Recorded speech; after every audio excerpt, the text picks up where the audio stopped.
오늘 함께해 주실 네 분을 모셨습니다. 김홍국 경기대 교수, 김용남 전 자유한국당 의원, 김지혜 변호사, 그리고 배승희 변호사 이 자리에 나와 있습니다. 안녕하십니까? 네, 안녕하세요. 네. 아흐레 전이죠. 이 주차장에서 가발을 쓰고 위장한 채 전 부인을 살해한 사건 기억하시겠습니다만 그 피해 유가족이 용기를 내서 국회에 어제 왔습니다. 가림막을 치고 변조된 목소리였지만요. 메시지가 뚜렷했습니다. 그 현장으로 모시겠습니다. 어머니가 아버지에게 폭행을 당한 상태로 들어오셨었습니다. 얼굴에 주름이 짓고조차 없을 정도로 맞아서 얼굴이 부어 있었던 상태였습니다. 제가 경찰에 신고를 했고 가해자는 겨우 2시간 만에 풀려났어요. 그리고 신고자에 대한 추가 조사도 없었습니다. 경찰이 어머니에게 처벌을 원하느냐 라고 물어봤다고 합니다. 보복이 두려워서 혹시 처벌을 하더라도 처벌의 강도가 미미하지 않냐라고 물어봤더니 맞다. 실질적으로 가해를 가하지 않았기 때문에 처벌은 미미할 거다. 그러니까 어플을 깔아서 어플로 신고를 해라. 이런 일이 다시 있으면 그렇게 하고 다시 아버지는 집에 와서 다시 폭력을 해드렸습니다. 저에게. 가정폭력은 더 이상 가정의 문제가 아닙니다. 많은 유가족을 국가가 돌봐주는 실질적인 법이 제정되었으면 합니다. 피해자 딸의 증언을 들으셨습니다. 신변보호 요청을 했고요. 국감장에 우산 2개가 펼쳐지면서 준비된 가림막 뒤에서 나왔던 증언이었습니다. 어떻게 일단 나오게 됐다고 하나요? 김지혜 변호사님. 이게 정춘숙 더불어민주당 의원의 요청에 의해서 이제 국감장에 출석을 하게 된 것인데요. 예, 요지는 그겁니다. 그 임시조치 이후의 그 모니터링 제도, 그러니까 가정폭력 사건의 방지 대책에 관해서 지금 논의하기 위해서 저런 피해자들의 생생한 증언을 듣기 위해서 지금 증인으로 출석을 하게 된 것이고요. 이제 실제로 이 딸이 나와서 출석한 내용을 보면은 2015년 2월에 이 엄마가 아빠로부터 굉장히 좀 심하게 구타를 당한 후에 들어왔는데 이때 이게 경찰에게 신고를 했더니 그 전에 가정폭력 신고 기록이 없다는 이유를 들어서 이 친부를 불구속했다. 그리고 두 번째 또 신고에서는요. 그리고 또 와서 이제 처벌이 미미하냐 이렇게 물어보니까 처벌이 미미하다라고 이야기를 한 겁니다. 그래서 실질적으로 가해를 가하지 않았기 때문에 처벌이 굉장히 약할 것이고 또 이런 일이 생기면 뭐 신고 앱을 깔아서 신고하라 이러고 이제 돌아갔다는 건데 첫 번째 신고, 두 번째 신고 모두 이렇게 경찰에 다녀간 다음에 다시 이 아버지가 들어와가지고 이제 가족들을 상대로 폭력을 휘두르면서 뭐 엄마를 데려와라 뭐 이렇게 굉장히 좀 과격한 언사를 했다는 거예요. 이제 그렇기 때문에 이 따님 같은 경우에는 이런 것들이 이제 경찰이 너무나 소홀하게 대처한 점, 그리고 또 모니터링이 제대로 되고 있지 않은 점, 그래서 결과적으로는 이 등촌동 살인사건 같은 굉장히 끔찍한 범죄로 이어졌다는 점, 이런 점들을 굉장히 생생하게 이게 증언을 한 것입니다. 그러니까 흥신소든 지속적인 스토킹으로 엄마를 가해했음에도 불구하고 어떤 공권력의 도움을 받지 못해서 지금도 죽음의 공포에 휩싸이고 있다는 건데요. 어떻게 보세요? 배승희 변호사님, 지금 이 증언 속의 내용들을 보니까 너무 참담하더라고요.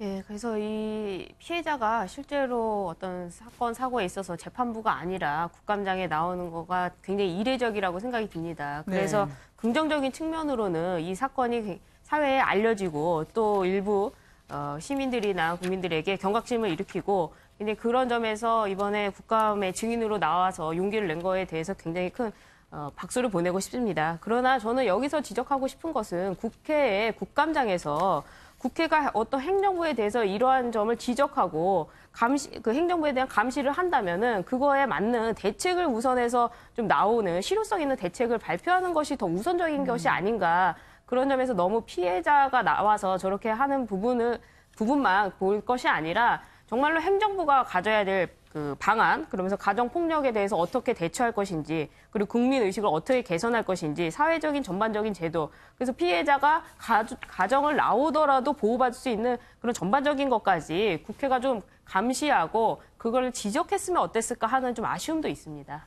김용남 의원님 어떻게 보세요? 왜냐하면 지금 딸의 요구가 단 하나였거든요. 법에 구멍이 있으니까 결국은 엄마가 숨졌고 자신들도 아빠가 출소하면 보복을 당할까 두려워하고 있다는데요. 경찰은 신고해봤자 아까 김 변호사님 말씀하셨던 것처럼 어플리케이션 까세요 하고 법으로 보면은 구속되는 사람도 거의 없어서 말이죠.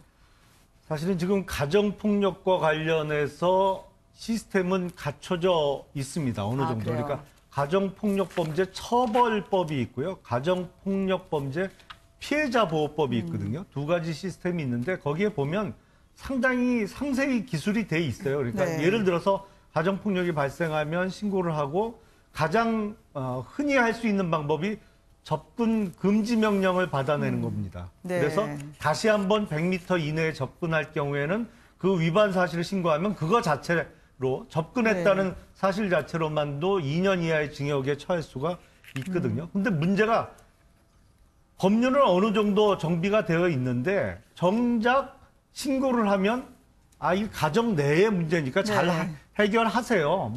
알아서 잘 해결하세요. 그리고 특별히 아직 심각한 피해가 발생하기는 전인 거 아닙니까? 이렇게 좀 안이하게 대처하는 게 네. 문제라는 것이죠. 지금 네. 그러니까 제도 정비를 보다 촘촘히 하는 것도 필요하겠습니다만 네. 지금 있는 제도를 좀 적극적으로 활용하려는 이런 경각심이 법 집행기관에 좀 요구된다라고 생각이 됩니다. 네. 설사 위반한다 하더라도요, 이게 과태료를 부과하는 정도에 그치기 때문에요.